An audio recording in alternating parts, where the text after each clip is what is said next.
Hello, everyone, and welcome back to another episode of SuperCoach, mates. Well, round 6 is done and dusted.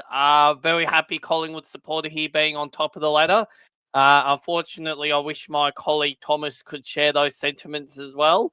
But yeah, we can't all be at the top of the ladder, I suppose. So yeah, we're just gonna quickly recap around 6, and I've got a bit of a listener out there for some Essendon supporters who might think differently about Anzac Day once they hear what I have to say about it. But anyway, more on that later. As per normal, I am joined by Thomas. How are you going, Thomas? How did you take your loss on Sunday night, given how bad St Kilda's performance was? And I think they might be a victim in a certain section coming up in a minute.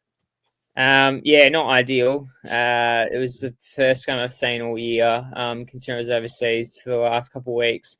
So I didn't really watch much footy, and the first one I got treated to was an absolute pantsing against the Dogs, pretty much straight up for 10 minutes, and that was it, unfortunately. So a nice welcome back to footy. But yeah, I'll go a little bit deeper into my Supercoach team in a little bit. But yeah, not the best score overall. And dropped a little bit down the rankings, not overly much. I thought I would go significantly lower than I did. So probably lucky that didn't score great this week, but didn't get impacted so heavily.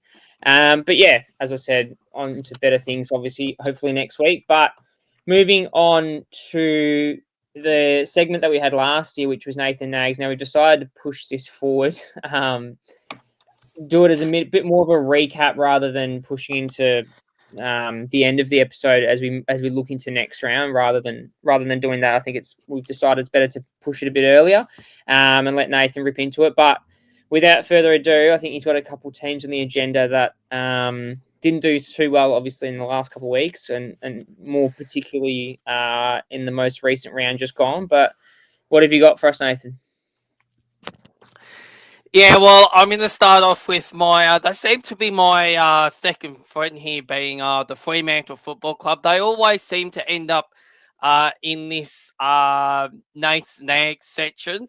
But in my opinion, Fremantle are definitely better than what they've shown this year. Now they're 3-3 on the ladder, which isn't actually the worst.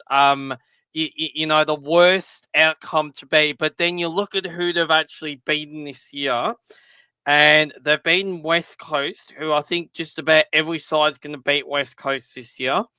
They really, really struggled against the Dogs. And then they beat a Richmond side who, yes, granted, Richmond did win on the weekend just gone, but I think most sides are going to beat Richmond this weekend. So realistically, the only side who they've beaten of note are the Western Bulldogs, and even that win there had some question marks sort of over it.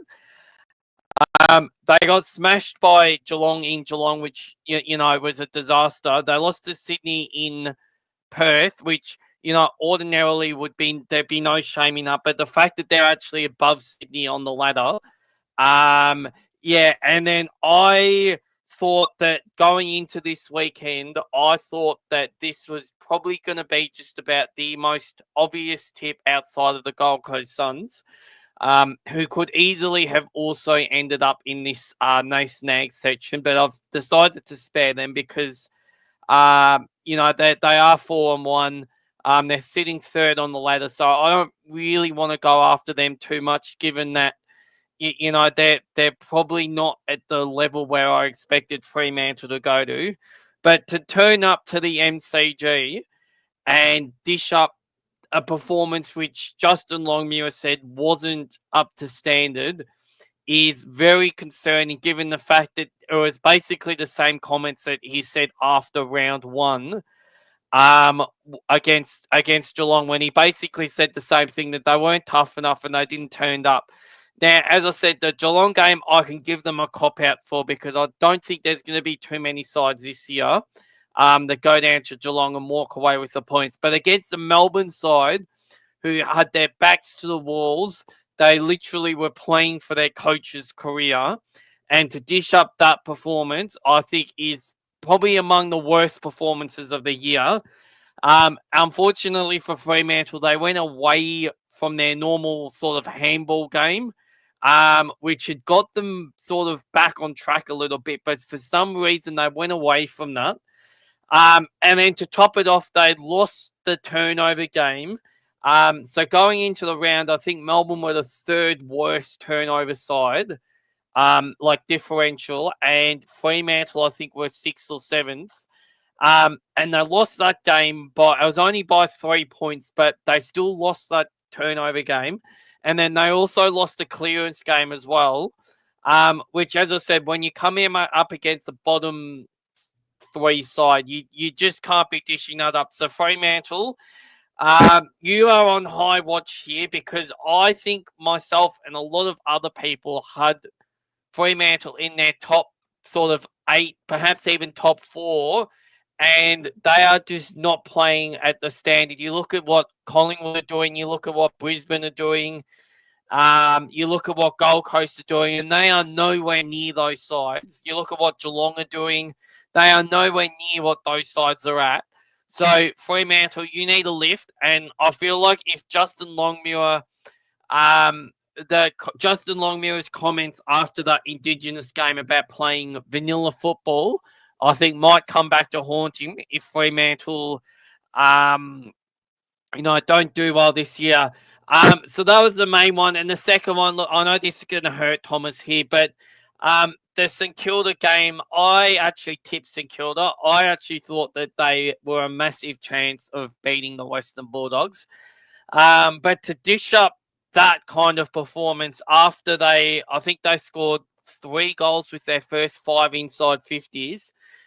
And then after that point, they only had another 25 inside 50s for the whole game. That is just not AFL standard. And I think Ross Lyon alluded to that. That it was just a performance that was sort of not to standard. And if the Dogs had have kicked straight, I think it probably could have been a lot worse. They kicked 6 goals, 14 from turnover, which if they actually converted straight, you're probably looking at a 100-point loss. They got smashed in the clearances. They got smashed in inside 50s. And they only scored 3 points from their own forward half work, St Kilda, which is a massive concern, given that you see what Collingwood are doing with their front half work. You see what Brisbane are doing with their front half work. And they are miles clear of what St Kilda are doing. So I know each side plays differently, but I feel like that, that St Kilda have set their priorities on Jack Sinclair and Nasiah Wanganeen-Milera. And rightly so, given that they are 2 very, very good, kicks of the football. But we did touch on this last week about Jack Sinclair, in that when he's not in the top 5 rated players on the ground, St Kilda's winning record isn't great. And I'm just going to get up the stats now real quick from that game. On the ground, he definitely wasn't a top 5 player. He was rated as... let's see where he was rated. He was rated... Yeah, he's only rated around mid-table. So for St Kilda, if they're going to win games, he needs to be, around that top 5 mark, which is why I said last week that for those of you who are considering putting the captain and vice-captain on him, just keep that in mind, that when he doesn't play well, St Kilda don't win games. And I think opposition sides are sort of starting to get into this stuff with, player performance and whatnot. So I don't know who they've got this week. Thomas, you might be able to help me out with who St Kilda have got this week. Oh, so it doesn't get much easier. But if it's any consolation, I don't think Sinclair's going to get tagged, which might help him off the leash. But, yeah, I just want to see a better effort for St Kilda than what they dished up on Sunday night. And I will give honourable mentions too. As I touched on, I could have quite easily had the Gold Coast Suns in this section, but I chose to give them a what do you call that? A mulligan.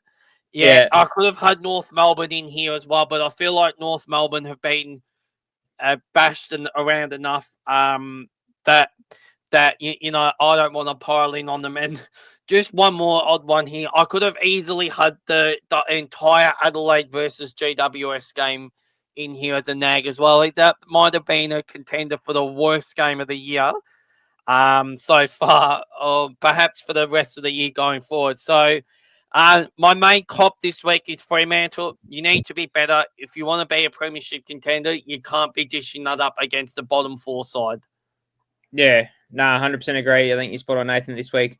And hasn't missed any targets this week as well. But yeah, Freo definitely disappointing. They're kind of an odd unit at the moment. They have a very talented list, but aren't really going anywhere at the moment. And it's kind of translating to some frustrating SuperCoach scores, probably bar Andy Brayshaw, who I luckily own. Like Caleb Sarong's been tagged out of matches, has not scored well at all. And yeah, you look at their Jordan Clark, Ryan Luke combo. Luke Ryan combo, sorry, really haven't fired at all. Really dominated in games gone by, and that's probably maybe part of the reason why they're not doing so well, and their forward line really hasn't been functioning that strongly. So yeah, it'd be interesting to see what happens moving forward for Freo. I've actually got Yeah, a late nag as well. oh dear. I've actually got a late nag too. I'm in a nag myself here. To everyone that traded out Joel Frazier last week, I humbly apologise for that. For that decision. He scored. I don't know what it was. He scored 124 or something. Yeah. His break evens now at 41. So if you actually kept him last week, well done to you, because you're probably going to get another fortnight of rises out of him. And then I just went on here, onto my ratings website, and saw he's actually the highest rated player for the whole weekend across all 9 games. No one rated higher than him on the ground. So to those of you who chose to keep Frazier, well done. So that's just a late nag that I'm going to nag myself. Please don't listen to me again when it comes to trade advice. Other than trading in and out Collingwood players, I did nail Nick Dacos, who we're going to talk about later on. I have no doubt I did correctly predict to bring him in last week, but yeah, we're going to touch on him later on. But yeah, that's just a shout out that if you did keep Joel Frazier, well done.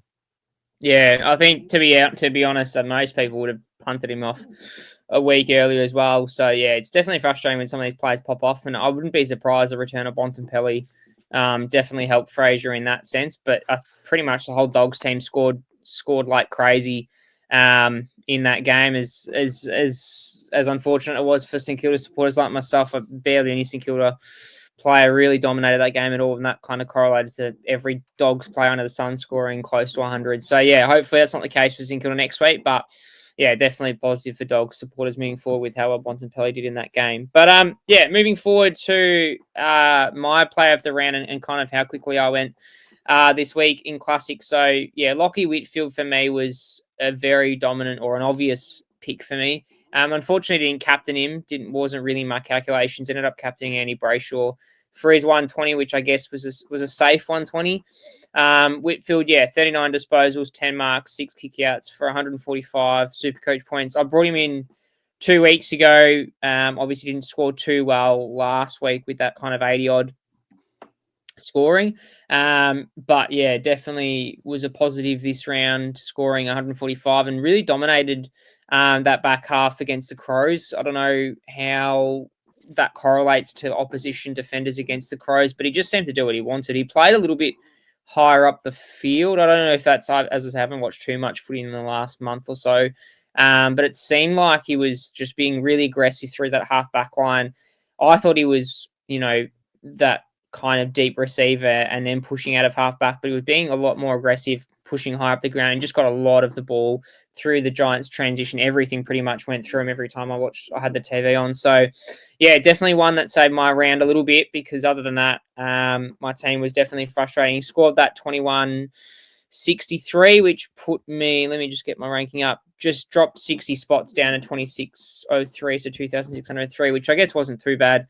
Can't complain too much about that. I saved the trade essentially because I just went Henderson to Cleary, I believe, was my only trade. I ended up keeping not Riley Bice. I ended up keeping Matt Roberts, which definitely held a faith in him, and he paid that back with a 119, which, kind of goes back to the fact that you've got to be a little bit careful trading out those. I mean, Fraser was a bit of an anomaly, really.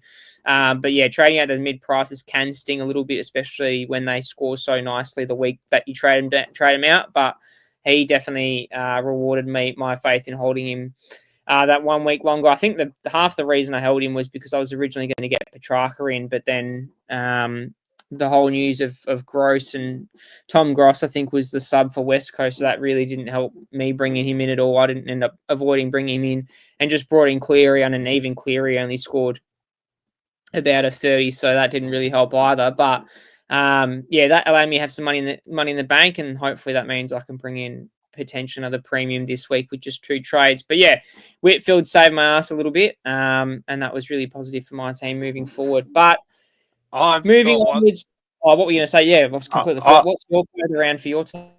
Well, it has to be Nick Dacos. Has to be Nick Dacos, doesn't it? I bought him in last week. Just chucked the vice captaincy on him. And scored 172.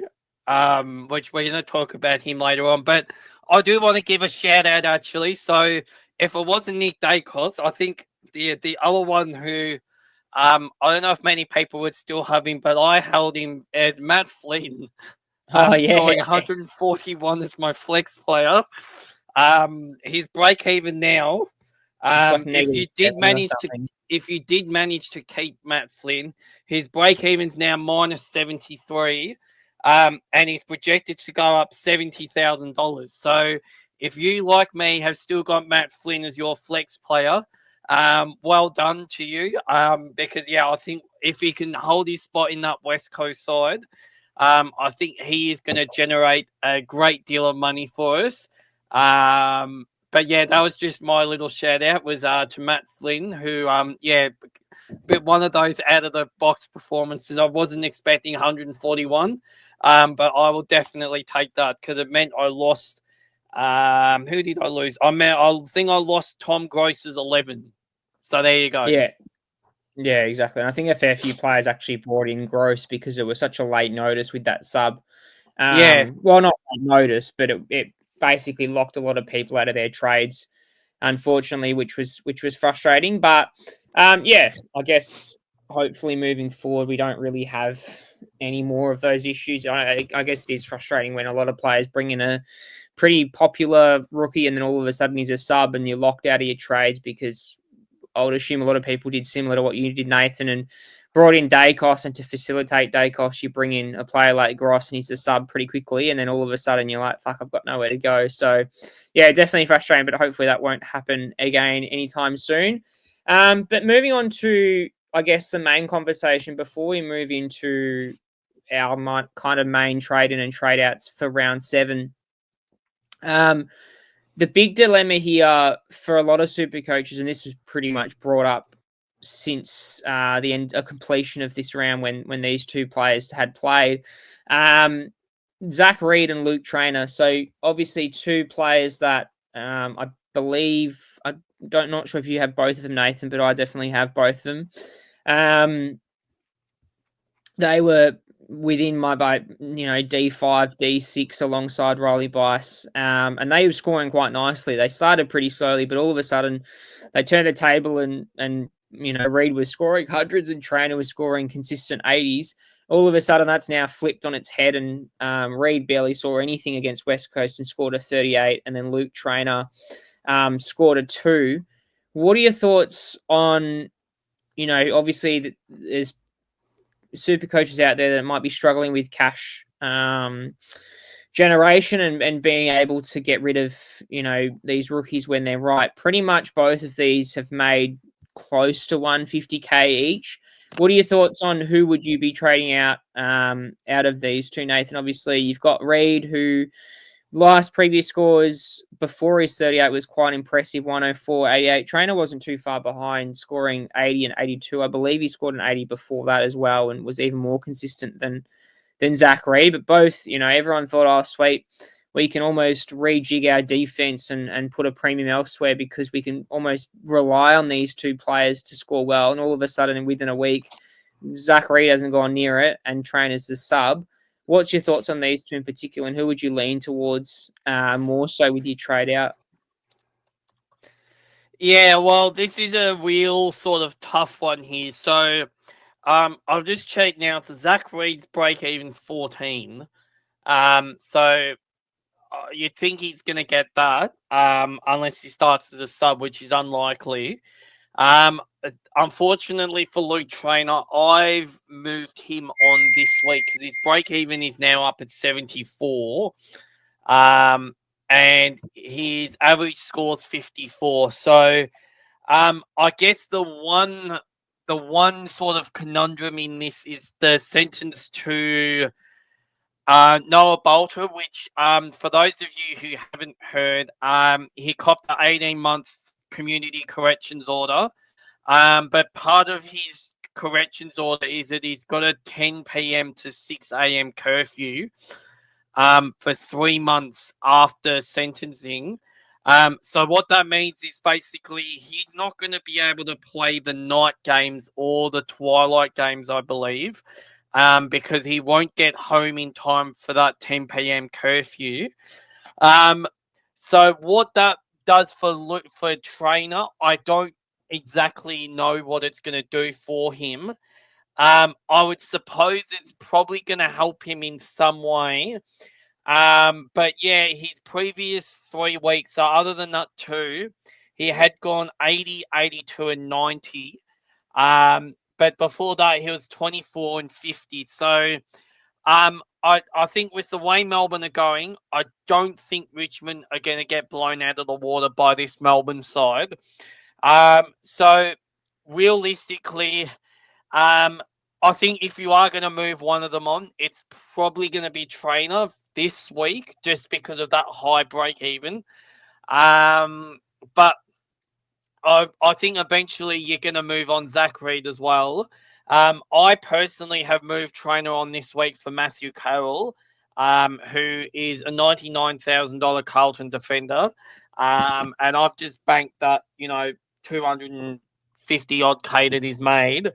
And I'm eyeing off someone who I think we're going to talk about later on in this podcast.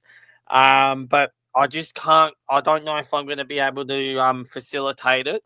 But I think we're going to talk about him later on. So I've got that lined up. But yeah, I feel like if you can get Zach Reid off the field and onto the bench, and if you can get both of them off the field, that's probably the best option. But yeah, if you are going to move one of them on, I think Trainor I would lean towards.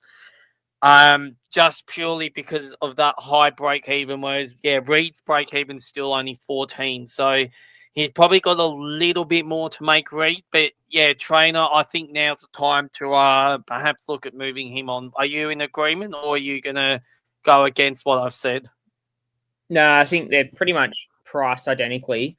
And yeah, if you do the logistics of it, one's got a achievable break even, one's got a pretty tough break even to crack, even though when he's given that full game, he pretty much gets there in the last month of footy. Both have got pretty favourable matchups, I think. I would say Trainor's got probably the easier matchup out of the two. I don't know how key defenders have gone against suppliers, but Reid's, it seems like, compared to what I saw in the past, he didn't play, or the Bombers weren't really kicking it backwards much towards Reid and kind of switching the ball the other way, and what they've done to probably facilitate Zach Reid's good scoring. It seemed like Nick Martin was pretty much everywhere, and he's someone we'll talk about later in our potential trade-ins.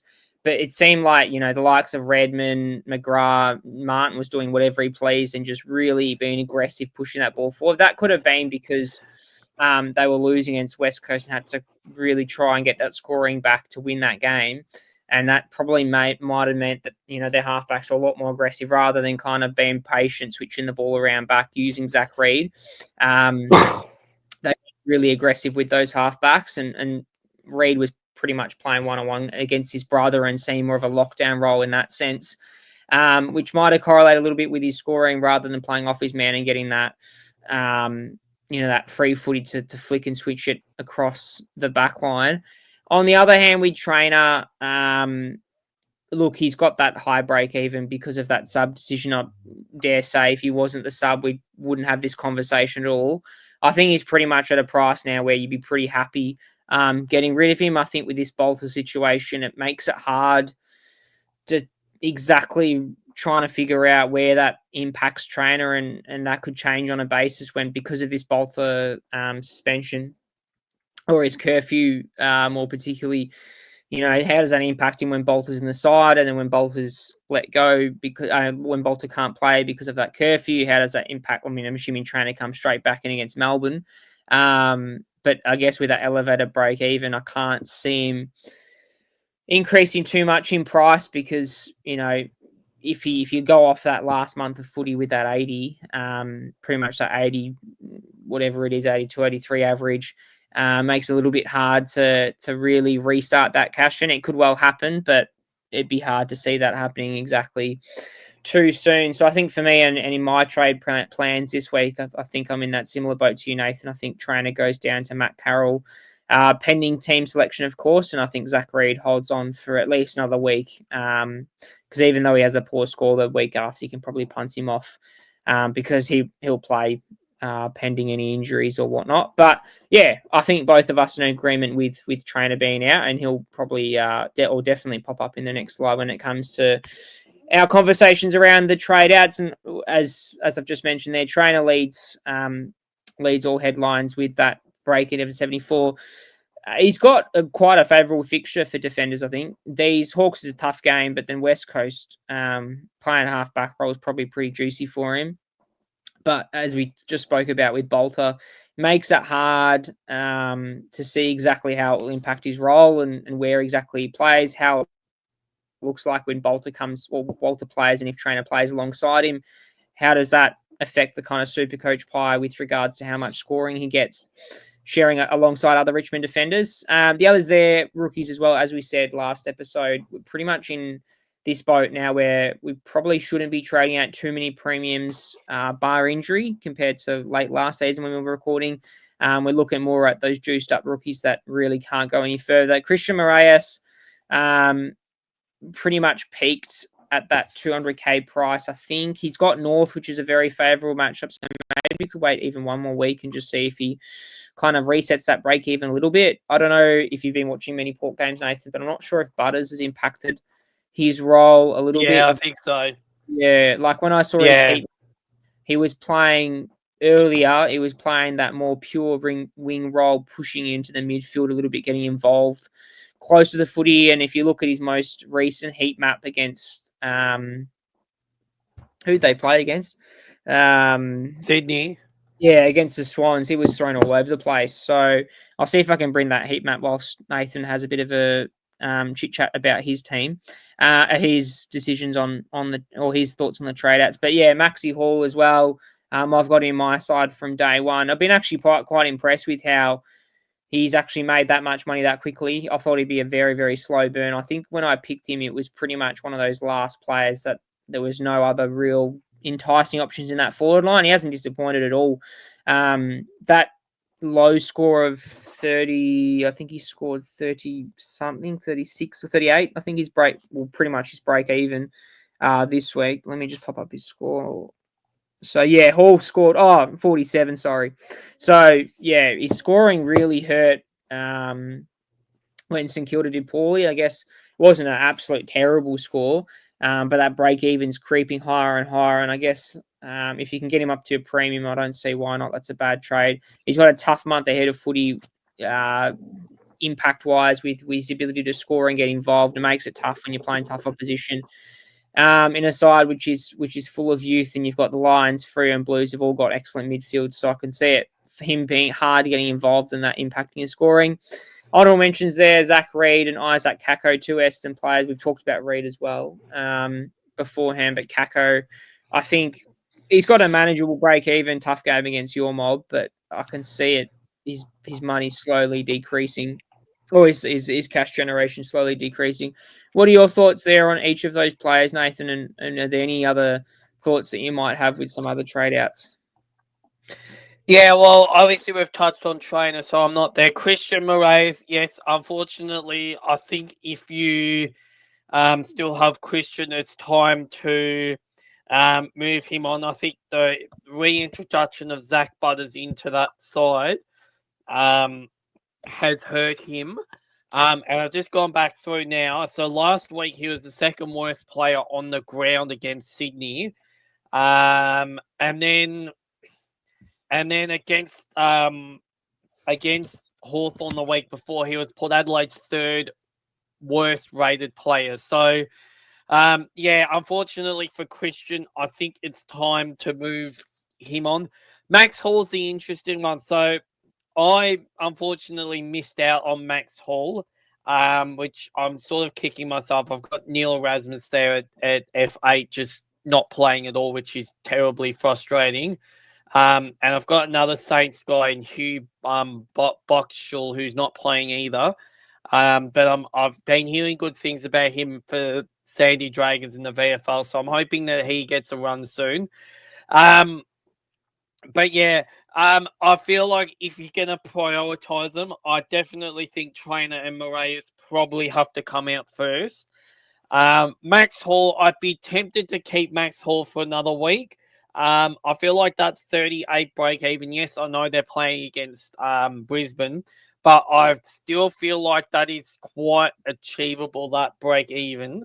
Whereas for Christian Moraes, just given the fact that his role is a bit all over the shop at the minute, he only scored 30 on the weekend. And the week before that, he scored 42. So he's only scored one score above that, and that was against Essendon when he scored 94. So I have no doubt that the reintroduction of Zach Butters has definitely impacted his scoring. So yeah, and as for Kako, look, I've still got Kako. He's not setting the world on fire, but he's still doing his job. His break even this week is only in the 30s, 31. I mean, he does have a tough matchup against Collingwood, but Anzac Day is a very odd game, which I'm gonna as I said, I'm going to talk about Anzac Day a little bit later on, but it is a very odd game. And generally, it is someone like Kako who can light up Anzac Day. So I'd be tempted to keep hold of Kako and just see how he goes on Anzac Day. But yeah, I think if you're going to trade out, I think if you've got Trainor and Moraes, they're probably no-brainers. And yeah, I think just move them on for whoever, because I think they're going to start burning your money as opposed to actually keep making you money. Yeah, okay. Moraes is a tough one in that scenario. He's only made 80 odd K, 90K, 80 odd K. But yeah, it makes it tough when those players really stagnate because all of a sudden you really can't make much profit out of them. Whereas Hall, I guess he's made a little bit more profit close to that 150 mark as well. So you'd be probably more content of getting rid of him. As Nathan said, it's completely understandable if you want to hold him for a little bit longer.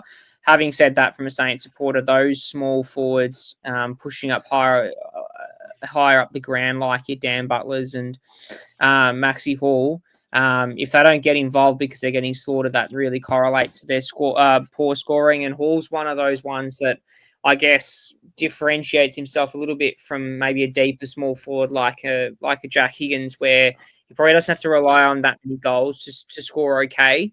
If he gets his disposals and tackles up and his pressure up and scores, 1 to 2 goals, he's pretty well locked in for a 60 odd, 70 odd score. So he's definitely capable of that. And if St Kilda can bounce back, I have no doubt that Hall will bounce back as well with his scoring accordingly. But you look at these rookies and all of us, like a Sam Davidson, for example, he kind of reset his break even a little bit against St Kilda scoring the 82. But if he got you up to, say, a Dacos, you're not complaining at all. So I think you've just got to be content with the money that you've made from the rookies. And if you're happy to get rid of them to get another premium without completely burning the bank, then I'd be all for it and advocating it. I think the one thing you got to be careful of in this scenario is looking at your likes of, if you just looking at my team really quickly, you look at those mid prices that everyone's so trigger happy with, like your Olivers and like we talked about Matt Roberts last week, as well as a potential trade out. They only need one good score to really reboot themselves again. And they're not scoring terribly. Like, obviously, Roberts was a bit frustrating scoring those 70s in the last kind of month of footy. But Clayton Oliver, I know people have had that conversation around trading him. He's got a really strong 2-week matchup coming up, in particularly against Richmond and West Coast. And that's kind of a 2-week or a fortnight period where he can really dominate and kind of score those 120s. Having said that, if he's someone that doesn't score too well in those matches, I'd be all for trading Oliver. He's been probably the most disappointing out of my mid prices, that's for sure. So yeah, I would be careful, and I would definitely be avoiding at this stage trading. I know Harry Sheezel's been a little bit disappointing, scoring 86 this week. So he's one that I've heard tossing up. Do I trade out Sheezel as a premium? But so. Oh, sorry, my phone just went off there. But yeah, I guess in that scenario there, I wouldn't be advocating trading premiums at all as well. So yeah, those rookies, as I mentioned, they're pretty much ripe for the picking in most scenarios for people's teams, I think. And I guess you got to make that decision whether it's worthwhile trading out those rookies or if you can hold them on for a little bit longer. But moving forward to our trade in targets for round 7. Starting off the bat with Matt Carroll there, I probably don't have that much of intel as maybe you do. I know you've got family members that do support Carlton, Nathan. So what are your thoughts on Matt Carroll? Is a basement price rookie, break even -65. He's got a tough run coming up, at least for the next two, if you want to call St Kilda a tough matchup. But yeah, Cats, Crows and Saints playing that bench role at the moment. I don't know how locked in is into that team. I guess the risk, does he get booted out? No, Doherty isn't even in the starting 22 at the moment, or from last year, or last week, sorry. But what are your thoughts on Matty Carroll? There's not many options here at the moment for rookies, but is Matt Carroll someone that we should all be bringing in? Look, I don't think he's going to get dropped. I think it's going to be pretty hard to drop someone after your side wins by 80 points. So I guess the only risk for Carroll, like a lot of these young guys we saw last week with Tom Gross, is that they do get handed the vest or they get subbed out of the game. But yeah, I think at this stage, I think I would have some confidence in picking him. Not a great deal. I think, unfortunately, because of the sub rule, I think we're sort of in a world now where I don't think you can ever be sort of too certain. But yeah, he does seem to have a spot sort of in Carlton's side at the minute. So yeah, I think I'd be hedging my money on bringing him in this week. I guess because they play on the Sunday, you're not gonna know until Friday whether or not he actually gets named, which is terribly frustrating because if you do bring him in and then he gets dropped, then you're kind of stuck with someone who's not playing. So, yes, I think he is going to get named. He looks like a pretty good player from what I've seen of it. Unfortunately, I haven't seen the last couple of Carlton games because I've just thought that they'd be run-ins. But I guess that is the only question mark, is the opposition that Carlton have played the last 2 weeks have been average at best, if not deplorable. They've played basically the 3 worst sides or the 2 worst sides over the last, few years. So, they're going to get a good run at it the next few weeks, Carlton. But, yeah, I think Carroll hopefully has done enough to hold his spot. Yeah, we'll see how it goes. But, yeah, I've already brought him in because, yeah, I think he's going to hold his spot. I think he's got a little bit of pace as well, which I think Carlton badly need in their side as well. So, yeah, I think he'd be unlucky to get dropped, Matt Carroll. Yeah, I mean, he scored like 260-odd scores, so definitely, commendable efforts for his scoring in the last fortnight for his price.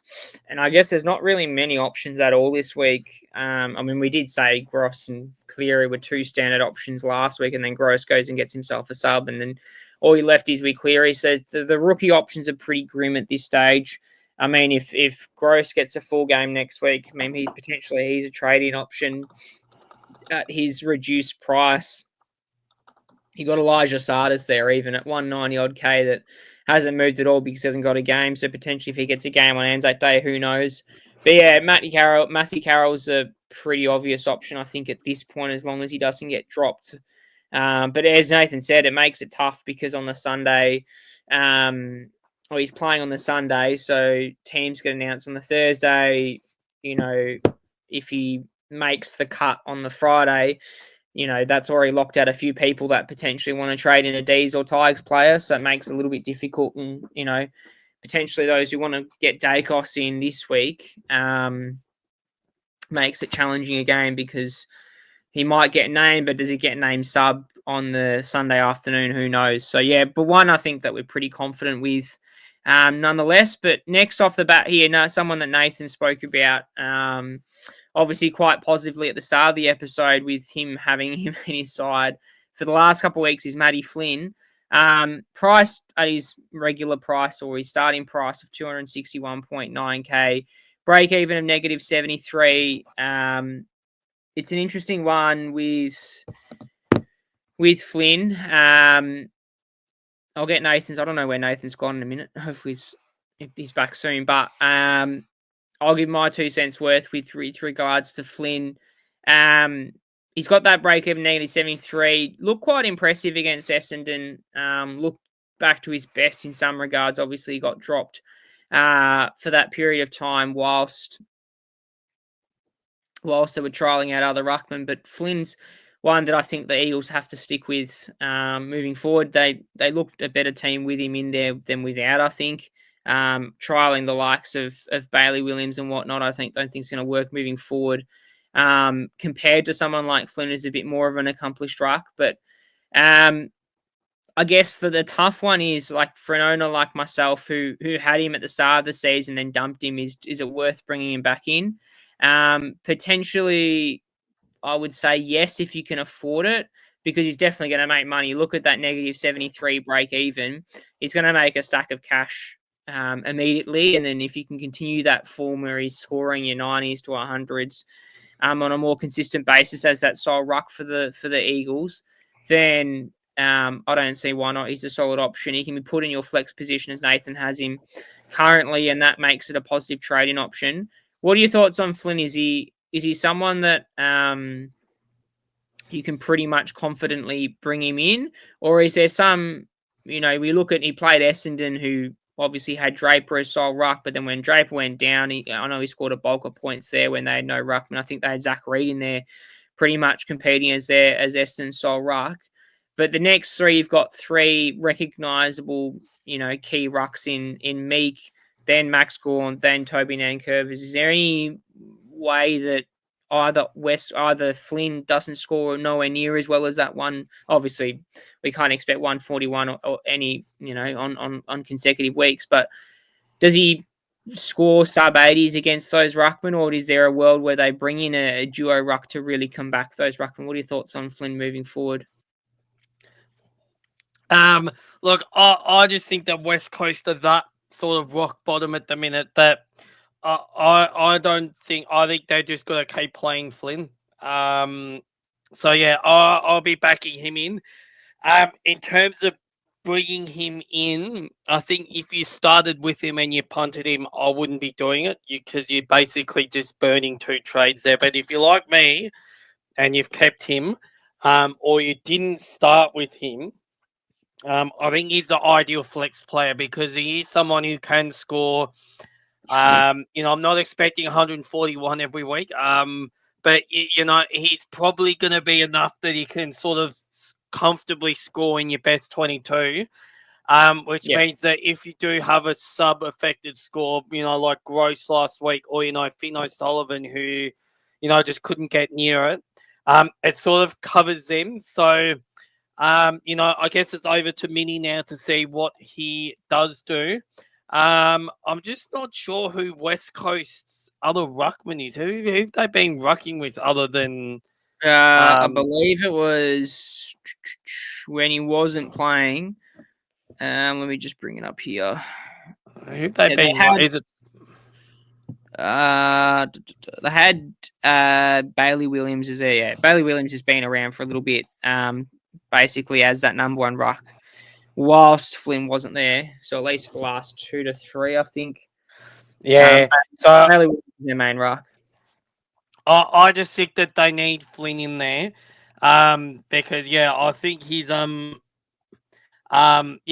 feel like I don't know how old Matthew Flynn is. I'll have a look now, but if he's they need he's 27. He's in the prime of his career.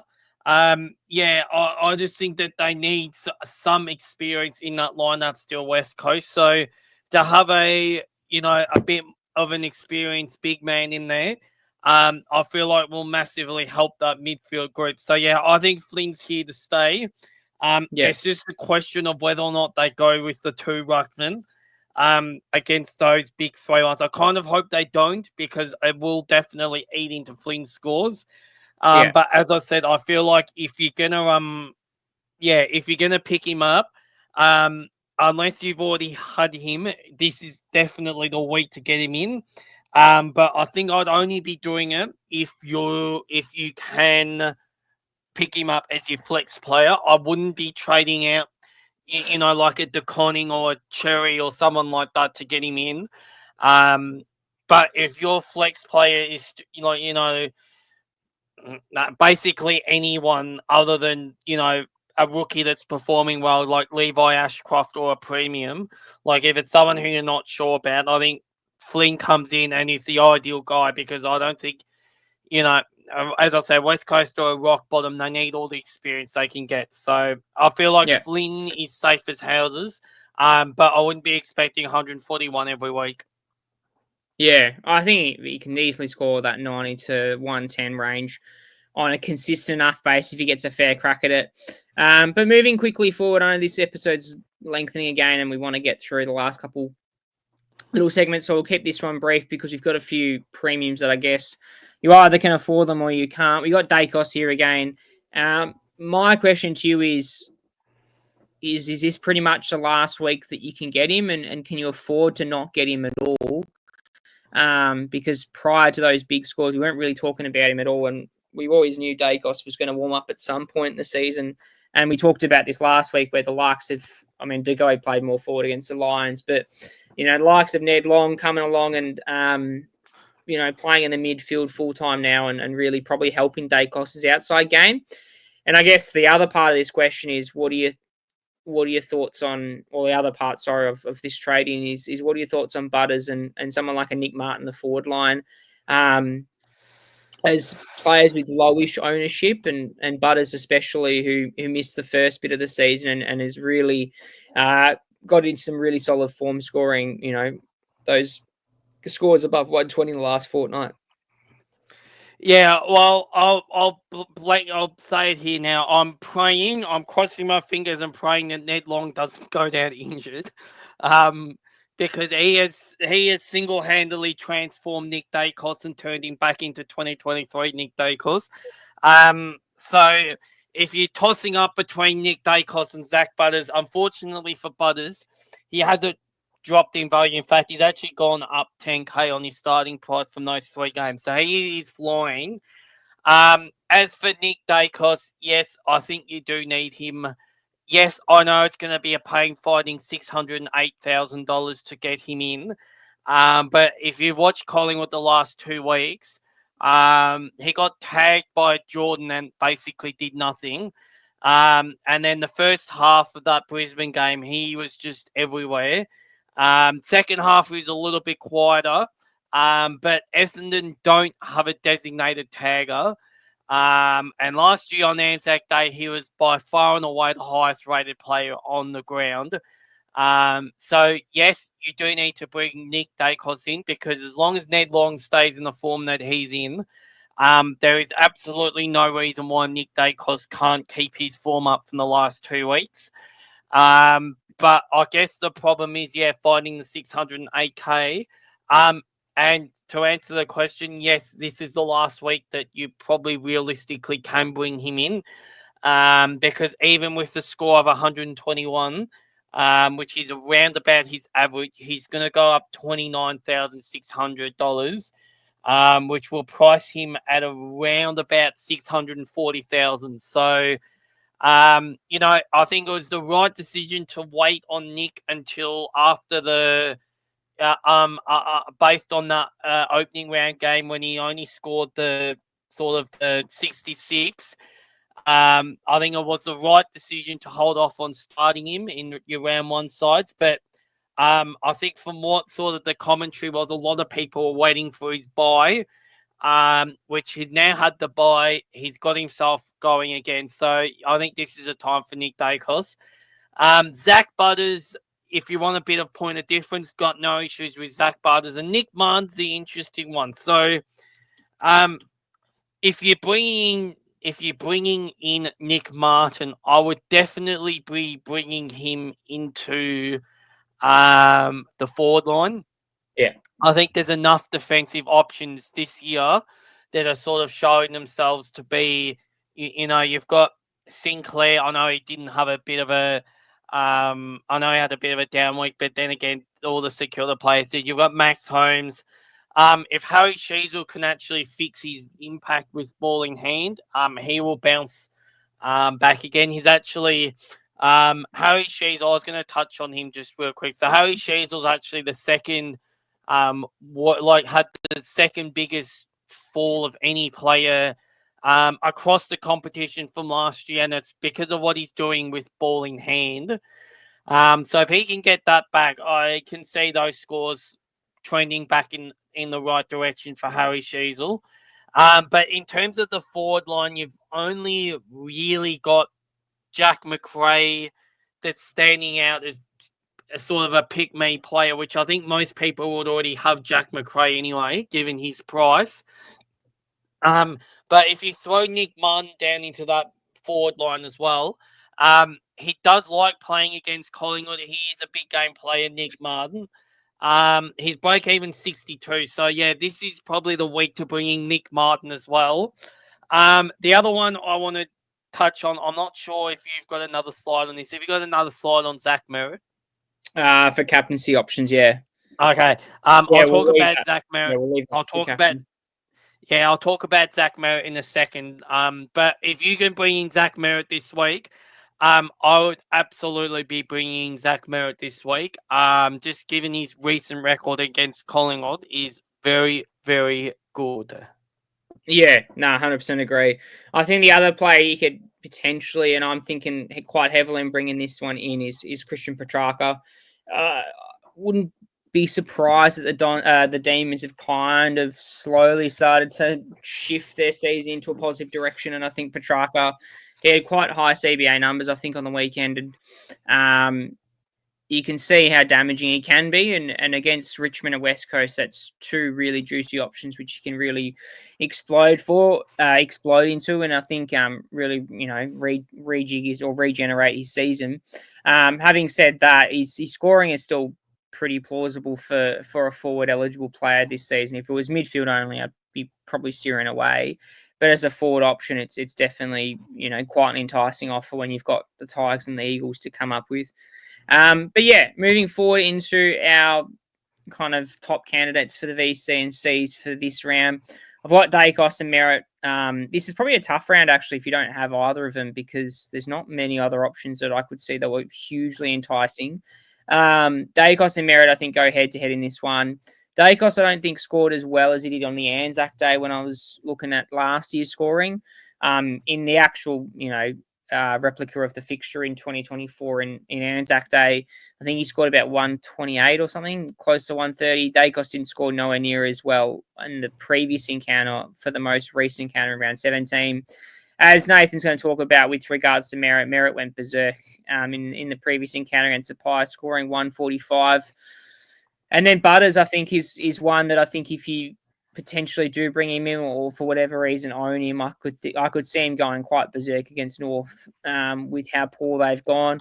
I guess another option off the top of my head is potentially Connor Rosie. He's got that newfound form in half back, and if he doesn't get tagged, you can see how damaging he can be off that half back line. But what are your thoughts on the VC and C options? Is anyone else in mind that you can think of that could be an option? Yeah. I feel like you've probably nailed it on the head here. I think Nick Dacos is probably the obvious choice. Given that I think Collingwood probably are going to win ANZAC Day, although I am going to tactically talk about that game in a second. Zach Merritt always has a good record against Collingwood, so I went back through the archives for Zach Merritt. The last time he scored under 100 against Collingwood was ANZAC Day 2019. So that's 6 years, including COVID, where he scored above 100 against Collingwood. So he is someone who does get off the leash against Collingwood. So I feel like if you're not going Dacos and you've got Merritt, I feel like that is probably the next best choice.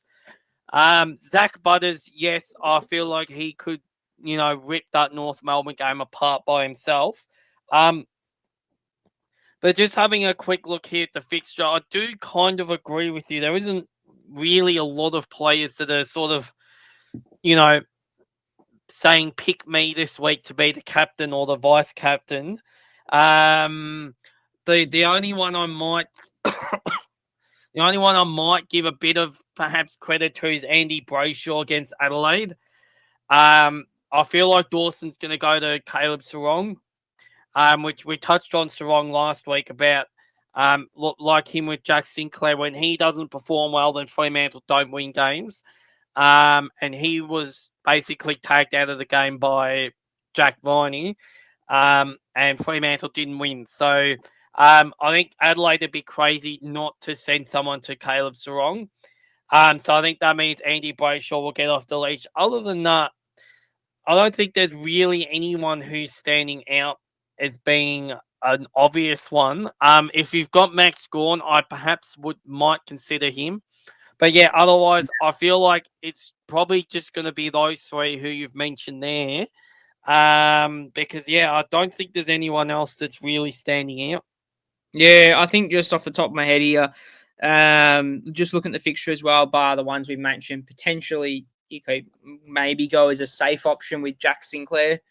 I don't think that he's going to get any attention against the Lions. In saying that, if you got Lockie Neal like I have in my SuperCoach team, I wouldn't put any faith in a captaincy. I'd probably have pretty confident Marcus Windhager going straight to him in a head-to-head tag. Yeah, don't go near Neal.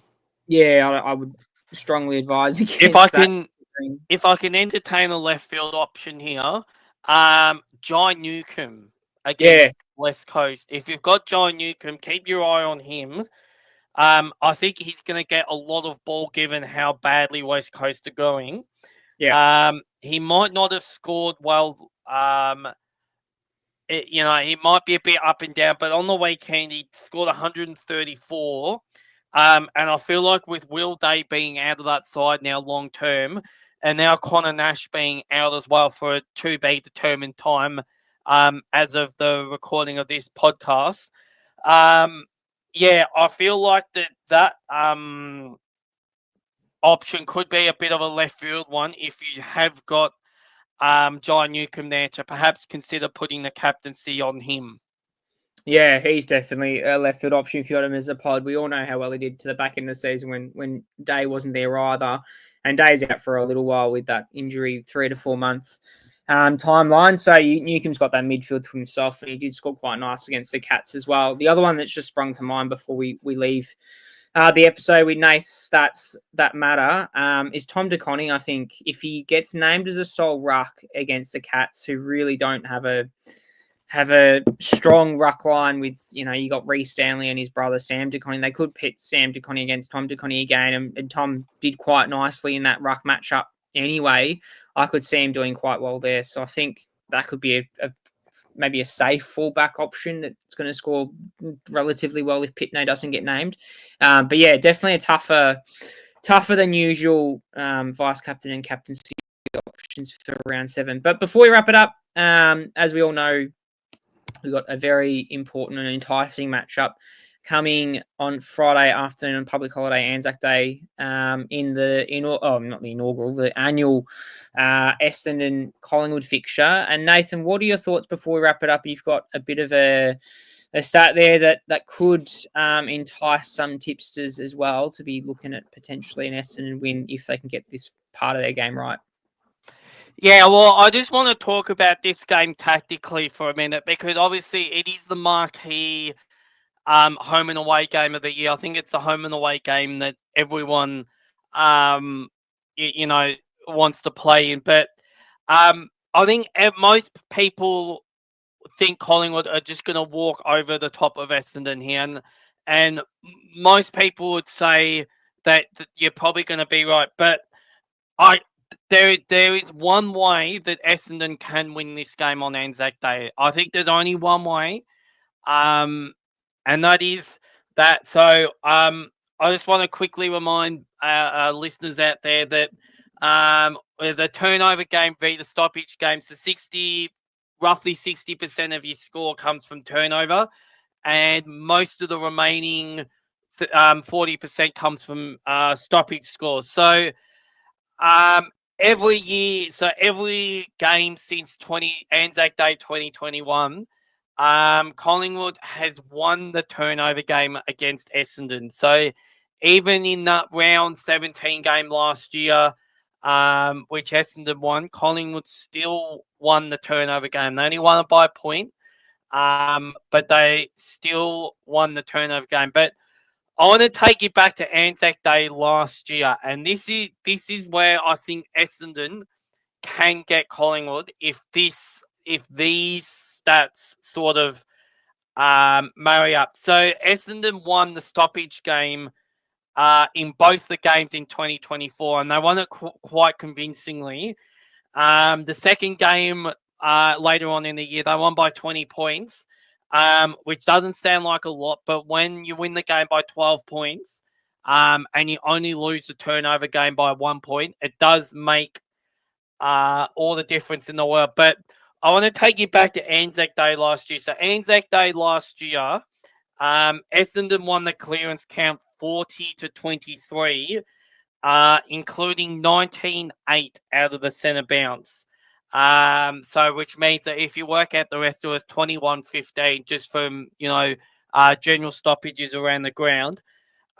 So because of Essendon's clearance wins, they were able to dominate field territory against Collingwood. And then as a result, from stoppage, Essendon were able to kick 6 goals to 1 from stoppage on ANZAC Day, including 3 goals to none from centre bounces. So we know how well Collingwood are defending the ground. Obviously, we've seen the last few weeks. And the round 17 game, yes, I know Essendon won it. But I think that game was a bit of an outlier. I don't think Collingwood are going to allow Essendon to play that uncontested marking game like they did last year. So this is the only way that I can see Essendon winning this game on ANZAC Day is they have to dominate clearance and then they have to dominate scores from clearance and stoppage to be any chance of winning this game. Otherwise, I cannot see any other way that Essendon can win this game, given the fact that Collingwood have won the turnover game in all of the matches against Essendon since 2021 ANZAC Day. And the way that Collingwood are playing right now, I can't see Essendon competing with Collingwood in the turnover game. So realistically, this is the only way that I can see Essendon winning this game is by dominating at clearance and stoppage and then getting that on the scoreboard. Otherwise, I think Collingwood will run over the top of Essendon. But it should be a good game regardless. But yeah, there is one hope for Essendon supporters out there. If you can win the stoppage game and you can win the scores from stoppage game, you will be right in this game. But otherwise, I think if it doesn't end up being that way, I think Collingwood will be too good. Yeah, no, I think it's spot on the money there, Nathan. It'll be definitely a game to watch for sure. Having said that, I think sportsman clearances will be kind of tough for the Dons, considering Draper's gone down and Nick Bryan's gone down with that ACL in consecutive weeks. With I two, think it's their only hope. yeah, pretty bad injury. So unless Todd Goldstein can kind of relive his magic from his North Melbourne days, I could see it being a tough slog fest and to kind of leverage that clearance battle against the Pies. That's one to just look out for. It's their only hope. And I should just point out as well. I should just quickly point out as well that so any score from a stoppage is basically when that possession chain starts. So if the ball goes inside forward 50 and then there's a stoppage and then Essendon kick a goal, then that counts as a stoppage goal. And then if Collingwood kick the ball out, Essendon mark the ball and kick it back inside 50, well, and then they kick a goal, well, then that's a turnover goal. But then if Collingwood kick the ball out, Essendon put it back in their 50, and then there's a stoppage, and then Essendon kick a goal from a stoppage, that gets counted as a stoppage score. So that's just the difference between the two. So it doesn't necessarily mean that Essendon have to rely on a whole grand transition. They just have to win stoppage. Otherwise, they can't win this game of football. It doesn't matter, if they turn the ball over. Well, obviously, if they turn the ball over enough, they're going to give Collingwood enough chances to win. But if Essendon are winning the ball at stoppage and getting it forward, then they are every chance of upsetting Collingwood on ANZAC Day. It's the only way they can do it. Yeah, no. Nice one, Nathan. It'll be interesting to see whether that start eventuates come Monday evening. But that's all we got time for. Thanks for listening to this whole entire hour of an episode. I know it's been a long one, but hopefully we've got some bit of tidbits either with regards to some stats and some AFL insight that Nathan's provided, or some insight we provided with regards to some trade in and trade outs and vice captains and captaincy options. This will be a round that'll be definitely interesting with some tough, as we said, some tough captaincy scores. For myself, I'm probably looking at, Trainor to Matt Carroll, and looking potentially if there's another rookie that's available that might get me to Dacos. Otherwise, I'm potentially looking at Petrarca. But yeah, there'll be some interesting decisions to be had before. I know that the D's are playing Thursday night, so it'll be an early trade for me if I do decide that, or only a day later with regards to Dacos. It's going to be a tough one, considering that we won't know the full extent of whether Matt Carroll will play by Sunday, Arvo, an hour before the game when the subs get announced. So fingers crossed that isn't the case and he plays the full game. But other than that, hopefully your trades are a good one and you can move up the rankings in SuperCoach this week, and we'll catch you for the next one.